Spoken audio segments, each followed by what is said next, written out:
Good day, fellow Fae, and welcome back to Wood Dweller's Domain. I am the one and only Wood Dweller. Thank you so very much for stopping by my neck of the woods today.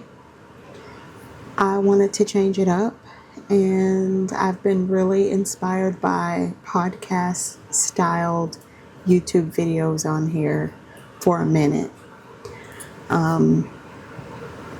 I often utilize YouTube specifically with channels that talk about commentary, having input and reactions on videos, and just discussions overall, whether it is official people within the mental health field or that actually work in certain fields that they are talking about, or just people who have input on their own experiences and life. So today's topic, I was kind of going back and forth in regards to what topic I was going to discuss for my first podcast discussion style video. And I came up with the topic, a man's tool, the Manic Pixie Dream Milf. Now, the reason I came up with this concept, I had never heard anybody talk about it before. So essentially what it's doing is it is sort of injecting two different concepts into one. I've never seen it talked about before. I've seen it talked about separately, but it's never been talked about joined together. So the Manic Pixie Dream Girl concept plus the single motherhood concept being put in one. This is something I decided to do because I would say for the most part, unfortunately, it is a life experience that I have had for the past 14 years.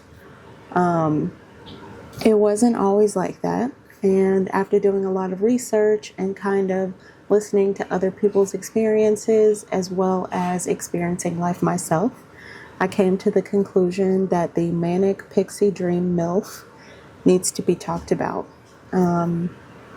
This is a concept that unfortunately a lot of women do kind of fall under, including myself. So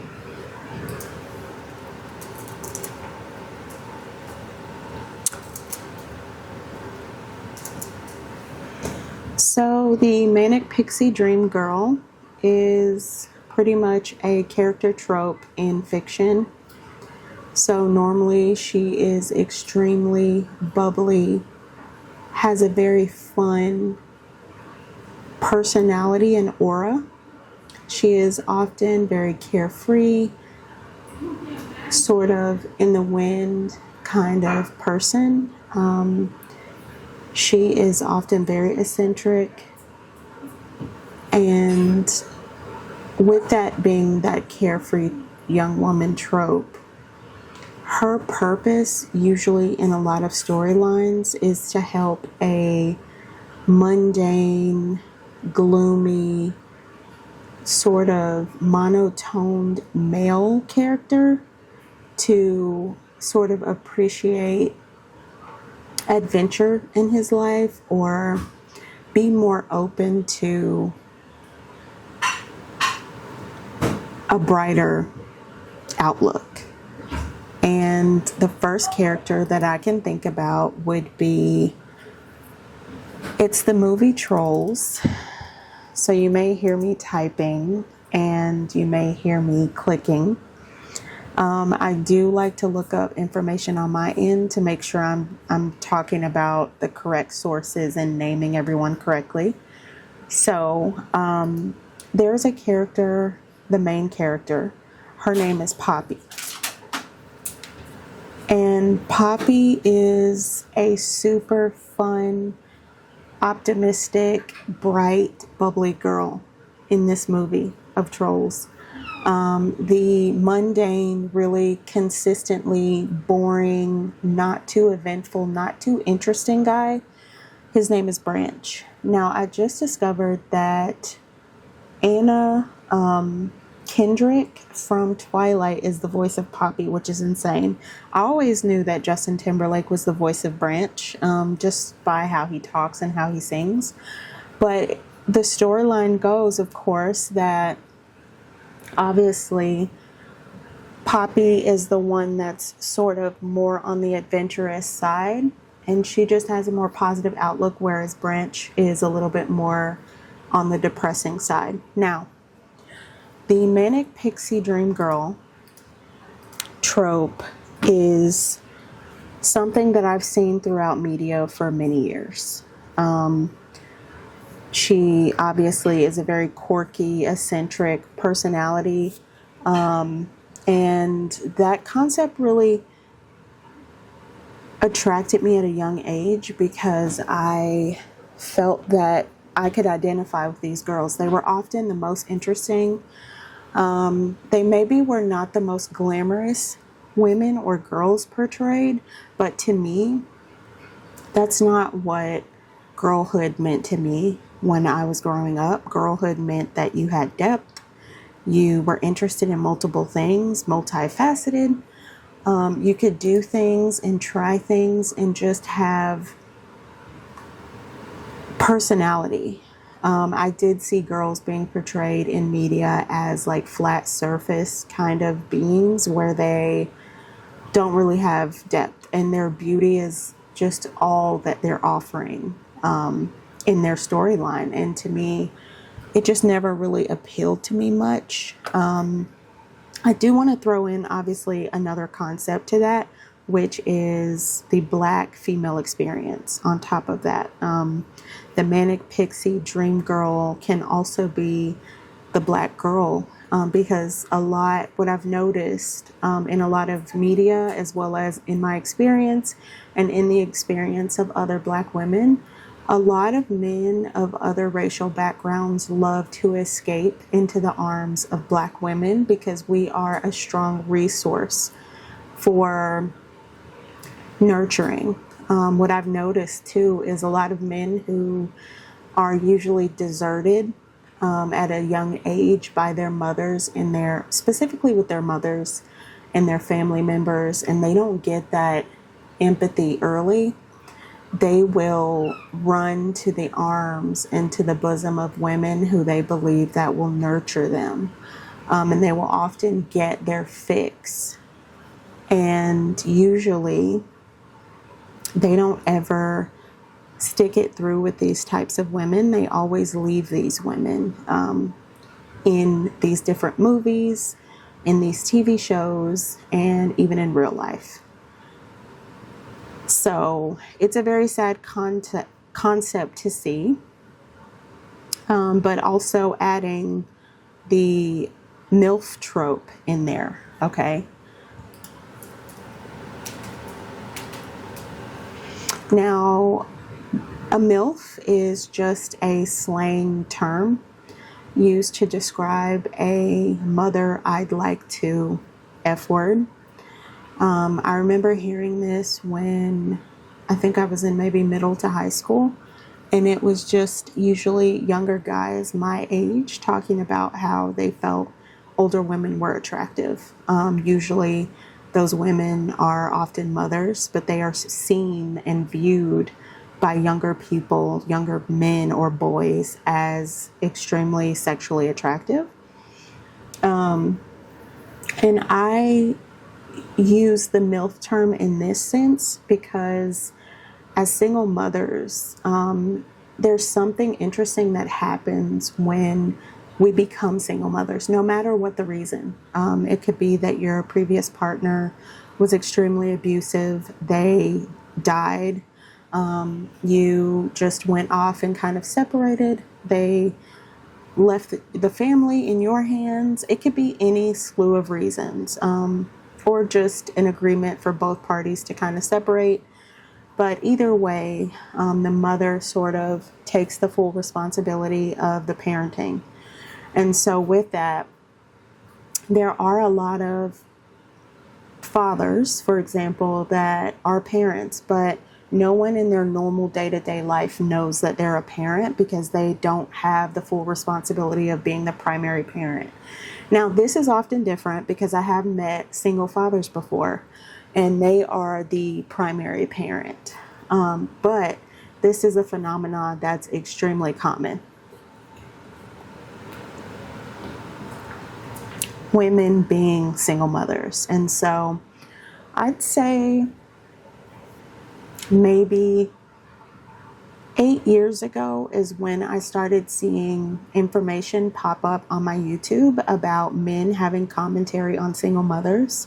I saw tons of men say that single mothers are fun. They are often super amazing women, but because they have children with a man, especially if he's still alive, you know, these are women that you often just have fun with. You date, you bang, you have the best of both worlds. It often feels like you are married because she is often very family oriented, but you never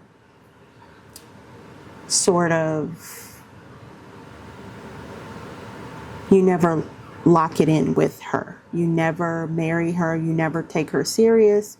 Utilize however long you want with her, but don't get too stuck on a single mom. And that's some messaging that I've heard a while ago by just different men. As I was looking to branch out more and sort of look up resources in regards to how to date as a single mom.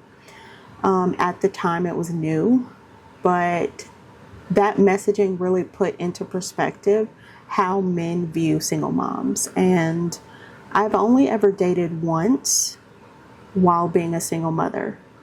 And I can say that that is a very typical outlook that men have is you are beautiful, I can have access to your body, your time, I can get you stuck on me, and then I can desert you. That's a typical thing that happens to single moms. Now, not always. I have been seeing tons of single mothers local to me, within my family. They are all getting either married off, they are having children with new men, they are prospering a little bit differently than it was about 10 years ago, because single mothers were like the enemy to men, by way of them expressing just how they feel about single motherhood and how we are often walking red flags.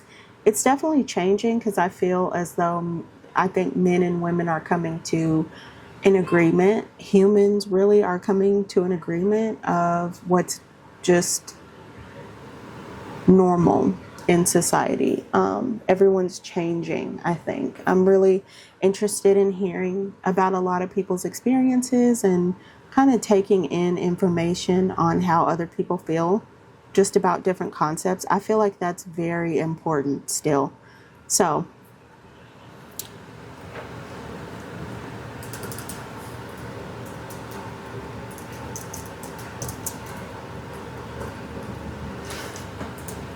now, I knew earlier that I mentioned throwing in the black experience, the black female experience. Now, the disposable girlfriend trope applies to the black girlfriend.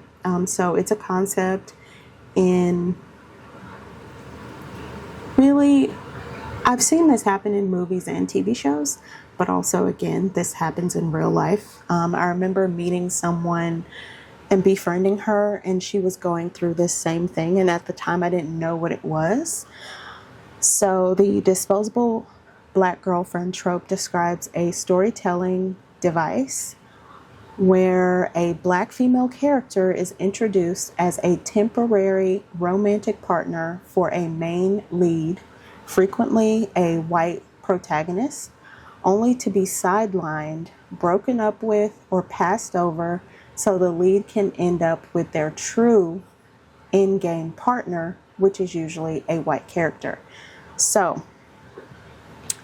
this has a lot to do with how black women and black girls are viewed in this country and in society. I believe that a lot of Men of other races usually they will have fetishes for Black women. Not always, but I would say in my experience, specifically with white, Hispanic, Indian, African men, this is very true.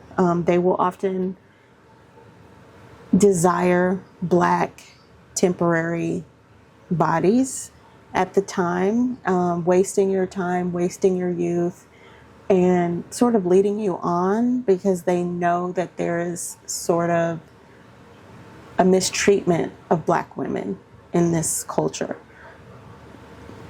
But that doesn't matter because at least they can have that time to where they are able to extract from the experience, and then they will often retreat to their own racial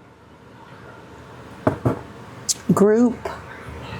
They will often retreat back and go with what's the norm, or they will often allow their families to prohibit them from dating, even if they really enjoy this particular Black girl. They will love her. Sometimes they will even see no one else but her, very rarely. And because their families at times will say, hey, this is not the way that things will go. We don't do that. We don't approve, and they are not able to stand up as men. They will often desert that girlfriend, no matter how many years they've been together, and then retreat back to what's safe. I feel like this is a cultural thing that happens underneath the curtain, per se. And it often reminds me of another topic that I want to talk about on a separate video, but very lightly to discuss the dehumanization of the Black female experience. This is a conclusion that I've come up to very recently, with actually just facing it and being honest about the experiences that I've had. The dehumanization of the Black female experience has been extremely embarrassing. It has been ultimately multiple slaps in the face, per se. Being dehumanized is so normalized as a Black woman that you can often find pockets of young Black women, older Black women, and in between that when you ask them something, like you can say, have you ever been abused before? Often they will answer yes or no. And I believe that there is a great number of women and young girls that will say yes. And then the next thing is, was something done about it? Were the authorities called? After family members found out, did they step in to help? There is an increasing number of women being abused and mistreated, specifically in the Black community, and things aren't being done. It's normalized to not get authorities involved, especially when it is another Black person on that other end of TV. And it's a very sad occurrence, and I want to, more than anything, use my platform to discuss things of this severity. Yes, I love makeup. Yes, I love fantasy, art.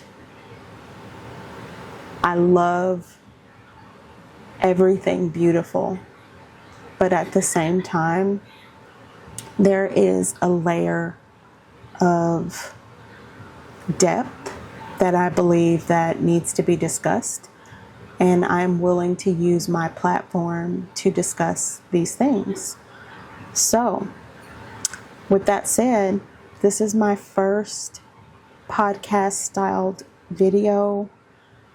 I hope that maybe some of the topics that was discussed today will kind of have you thinking. I'm welcoming everyone to watch videos like this, specifically, even if you don't identify as, whomever is being talked about in the title. I just hope that maybe I could use my voice to start bringing up topics and even expanding on topics that are already brought up. I think given the fact that I am a woman who has survived multiple DV partners, recently surviving psychological and emotional abuse, someone who comes from the Black community, someone who has ancestors who were enslaved. These are all things that I believe empower me even more to give my own self space, hold space for myself to be able to speak on topics such as this. So, with that said, thank you so much for stopping by my neck of the woods today, and I hope to see you in the next one.